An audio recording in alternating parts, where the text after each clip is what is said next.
தமிழ்நாட்டில் இது வரைக்கும் எந்த ஒரு தமிழ் படமும் செய்யாத அளவுக்கு ஒரு மிகப்பெரிய வசூல் ஜெயிலர் கிடச்சிருக்கு. நாளைக்கு இன்னொரு படம் வந்து அது பிரேக் பண்ணலாம், அது வேற. ஆனால் இன்னைக்கு தேதி வரைக்கும் ஒரு பெரிய வெற்றி படமாக அது இருக்குது. நீங்கள் வந்து பாபா படத்தை வந்து பெரிய எதிர்பார்ப்பாடு ரிலீஸ் ஆச்சு, அந்த படம் சரியாக போகலை. அதே சந்திரமுகி வந்து எதிர்பார்ப்புன்னு ஒன்றும் கிடையாது, சூப்பர் டூப்பர் ஹிட் ஆச்சு. ஆனால் சில பேர் என்ன பண்ணுவாங்கன்னு சொன்னால் பிரம்மாண்டமாக விளம்பரத்தில் மக்கள் மத்தியில் எதிர்பார்ப்பை அதிகப்படுத்தி விட்டு போட்டு கடைசியில் மக்கள் அவங்க அந்த விளம்பரமே வந்து அந்த படத்துக்கு ஒரு எதிரியாக மாறிடும். நீங்கள் அந்த ரசிகர்களுடைய படம் வெற்றி அடையுதுன்னா எல்லா படமே வெற்றி அடைஞ்சிருக்கணுமே, ஏன் ஆகலது? கமலஹாசன் ரஜினிகாந்தில் 70 வயசு ஆனதுக்கு பிறகு இன்னும் ஹீரோவை நடிச்சிட்டு இருக்காங்கன்னு சொல்கிறாங்க. நாம் சொல்லலாம் 85 வயசு ஆக வரைக்கும் ஹீரோவை நடிக்கலாம், ஏன்னா கவுண்ட் பண்ணி 85 ஹீரோவை நடிக்கிறாருன்னு. அதனால் மற்றவங்களுக்கு ஒரு நல்ல வழிகாட்டியிருக்கார் அவர்.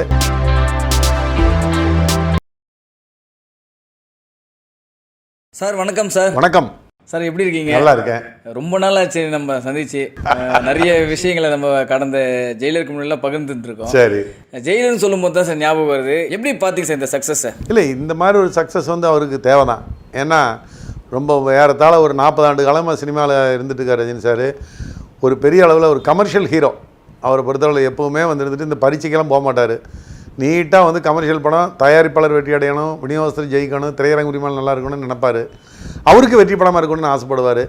அந்த வகையில் இன்னும் சொல்ல போச்சுன்னா இப்போ ஒரு பெரிய மாஸ் வெற்றின்னு சொல்லணும். அதாவது தமிழ்நாட்டில் இது வரைக்கும் எந்த ஒரு தமிழ் படமும் செய்யாத அளவுக்கு ஒரு மிகப்பெரிய வசூல் ஜெயிலர் கிடச்சிருக்கு. நாளைக்கு இன்னொரு படம் வந்து அது பிரேக் பண்ணலாம், அது வேறு.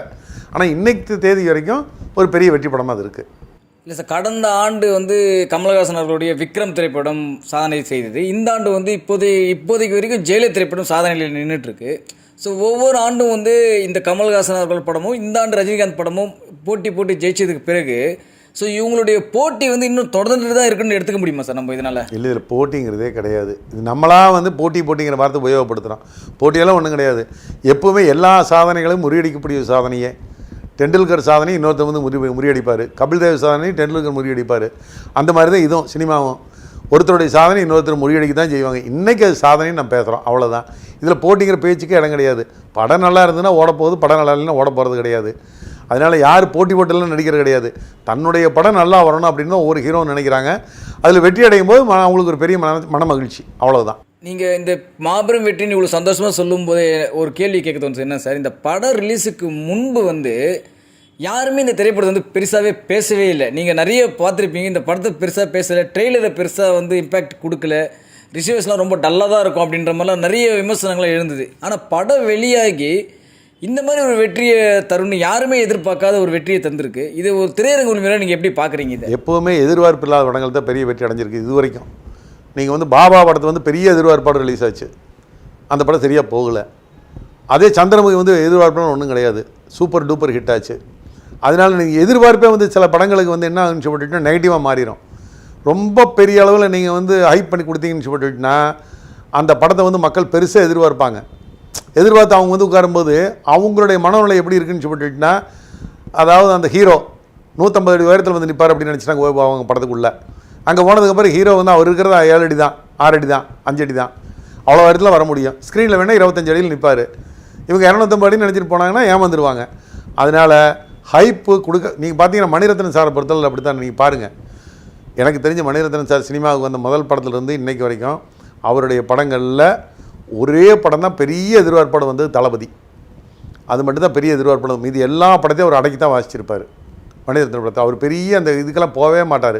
பிரம்மாண்டமான விளம்பரங்களோ மற்றதோ எதுவுமே அவர் படத்தில் இருக்காது.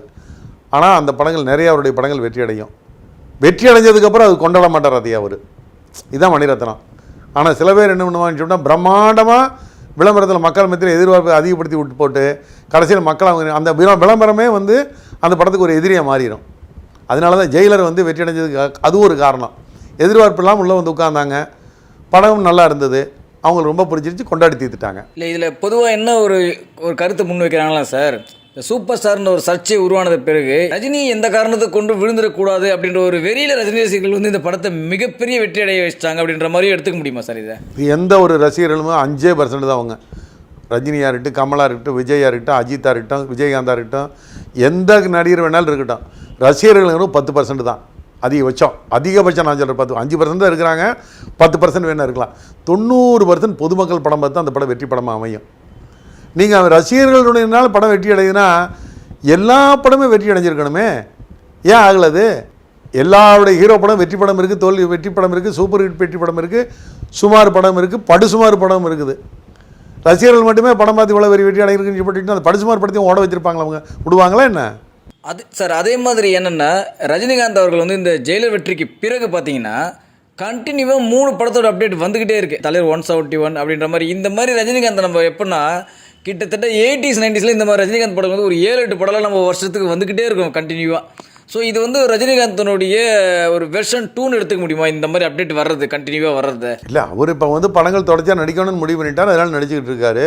இது வெர்ஷன் 2ன்னுலாம் சொல்ல முடியாது. அவரை பொறுத்தவரை இப்போ வந்து ஒரு 2-3 கமிட்மெண்ட் கொடுத்துருக்காரு ஒழிய, இப்போ அப்டேட் பார்த்தீங்கன்னா 2 படம் கொடுத்துருக்காரு. ஒரு படத்துக்கு போல 2 படமாக சொல்லியிருக்காரு, அவ்வளோதான்.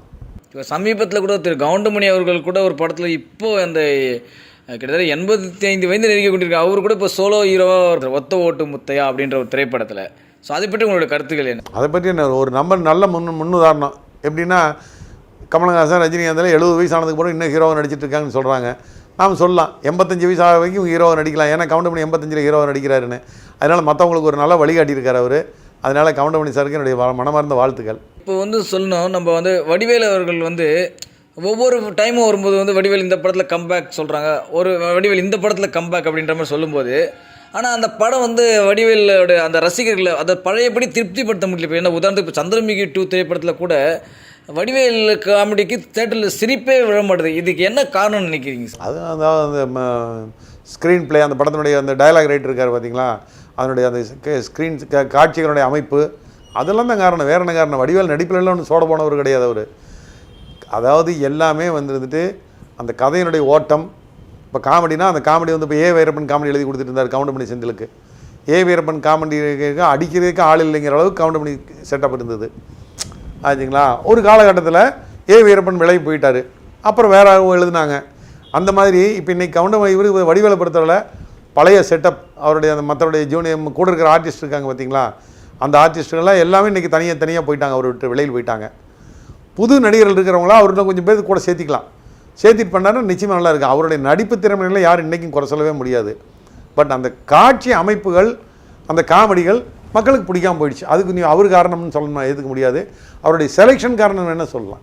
சார் சமீபத்தில் பார்த்தீங்கன்னா இந்த தமிழ் சினிமா உலகத்தில் இந்த ஏற்கனவே வெற்றி அடைந்த படங்களுடைய பார்ட் 2 எடுக்கிறோம், இல்லை அதே படத்தை ரீமேக் பண்ணுறோம், இந்த மாதிரி நிகழ்வுகள் வந்து பண்ணும்போது அந்த பழைய படத்தோடைய அந்த ஒரு பிரம்மாண்ட ஒரு வெற்றியை வந்து ஒரு பாதிப்பு அடைகிற மாதிரி இல்லையா சார்? இப்போ பார்த்தீங்கன்னா உதாரணத்துக்கு சந்திரமுகின்ற ஒரு பிரம்மாண்ட வெற்றி திரைப்படம், இப்போ சந்திரமுகி 2 கொடுத்ததுக்கப்புறம் அந்த பழைய படத்துக்கு மேலே வச்சுருந்த அந்த மக்களோட அந்த மரியாதை கொஞ்சம் குறைஞ்ச மாதிரி போயிடாதா சார்? அது இருக்கவே இருக்காது. இப்போ பில்லா இருந்தது, பில்லா வந்தது, 2வது அஜித் நடிச்சு பில்லா வந்தது, மிகப்பெரிய வெற்றி அடையலையா? அடைஞ்சதா இல்லையா? அதனால் இந்த ரீமேக்ஸு இதெல்லாம் வந்து வெற்றி அடையாதுனாலும் சொல்ல முடியாது. இது அதனுடைய ரீமேக் அல்ல, இது சந்திரமுகி 2. அது வேறு ஜேர்னல், இது வேறு ஜேர்னல் எடுத்தாங்க. அதனால் பேர் தான் அப்படி வச்சாங்களோ ஒழிய, இது கதையே அந்த பாத்திரங்கள் வேணால் அதனுடைய பேரெல்லாம் அப்படி ஒழிய, இது வேறு ஸ்டைல் கதை அது. அதனால் வந்துட்டு படத்தினுடைய அந்த மேக்கிங் மக்களுக்கு பிடிக்கணும். அதுக்கு அது மாதிரி சில படங்கள் வெற்றி அடையும், சில படங்கள் அந்த பார்ட் 2 எடுத்துன்னு சொல்லிட்டு அந்த படத்தினுடைய கண்டினியூஷன் தோல்வி அடையும். இது ஆரம்ப காலத்து சகஜம். சார் நீங்கள் நம்ம கடந்த இன்டர்வியூ கூட நீங்கள் சொல்லியிருந்தீங்க, ஒரு பாஷாவை பார்த்த ஆடியன்ஸோ, ஒரு சூரிய வம்சம் பார்த்த ஆடியன்ஸோ, ஒரு படையப்பாவை பார்த்த ஆடியன்ஸ்லாம் இன்றைக்கி திரையுலக உலகத்தில் பார்க்க முடியறதில்லை. அந்த மாதிரி படங்களும் இப்போ பெருசாக லெவலில் கிடைக்க மாட்டேது அப்படின்ட்டு. ஸோ உண்மையிலேயே பாஷா திரைப்படத்தை தமிழகத்தில் அப்படி எத்தனை பேர் தான் சார் பார்த்துருப்பாங்க? உங்களுடைய கணிப்பில் ஏதாச்சும் ஐடியா வச்சுருப்பீங்களா சார்? இல்லை, இப்போ நீங்கள் திடீர்னு அந்த கேள்வி கேட்குறீங்க, அதனால் எனக்கு பதில் சொல்ல தெரியல. அடுத்த இடம் வாங்க, நான் அந்த ஸ்டேட்டஸ் எடுத்து வைக்கிறேன். ஓரளவுக்கு என்னங்கிறத, எவ்வளோ ஆடியன்ஸுங்கிறத, ஏன்னா அது ரொம்ப நாள் ஆகிப்போச்சு. அதெல்லாம் ஒரு திரிசூலமோ, ஒரு உலகம் திட்டுவாளையனோ, ஒரு பாஷாவோ, ஒரு படையப்பாவோ, ஒரு நாயகனோ, ஒரு கேப்டன் பிரபாகரனோ ரொம்ப வருஷம் ஆகிப்போச்சு. அதனால் எவ்வளோ பேருன்னு சொல்ல முடியாது. பட் நம்பர் ஆஃப் ஆடியன்ஸ் மிகப்பெரிய ஆடியன்ஸ். அன்றைக்கி சினிமாவை தவிர்த்து வேறு ஒன்றும் பொழுதுபோக்கே இல்லை. நீங்கள் பாஷா வர்ற காலத்துலலாம் பார்த்தீங்கன்னா இந்தளவுக்கு ஒரு திருட்டு விசிடி பிரச்சனையோ இதெல்லாம் ஒன்றும் அந்தளவுக்குலாம் கிடையாது. அன்னைக்கு காலங்கள் மாறுது, சினிமா கைக்குள்ளே வந்துருச்சு. அதனால ஆடியன்ஸுடைய நம்பர் ஆஃப் ஆடியன்ஸ் குறையத ஒழிய வசூல் வந்து இன்னைக்கு டிக்கெட் ரேட் வச்சு ஆயிடுச்சு, பெரிய அளவில் வசூல் ஆகிட்டு இருக்கு, அவ்வளோதான். இது போல பல வீடியோக்களை கண்டு மகிழ எங்களது ரீசன்ட் வாய்ஸ் சேனலை மறக்காம சப்ஸ்கிரைப் பண்ணுங்க.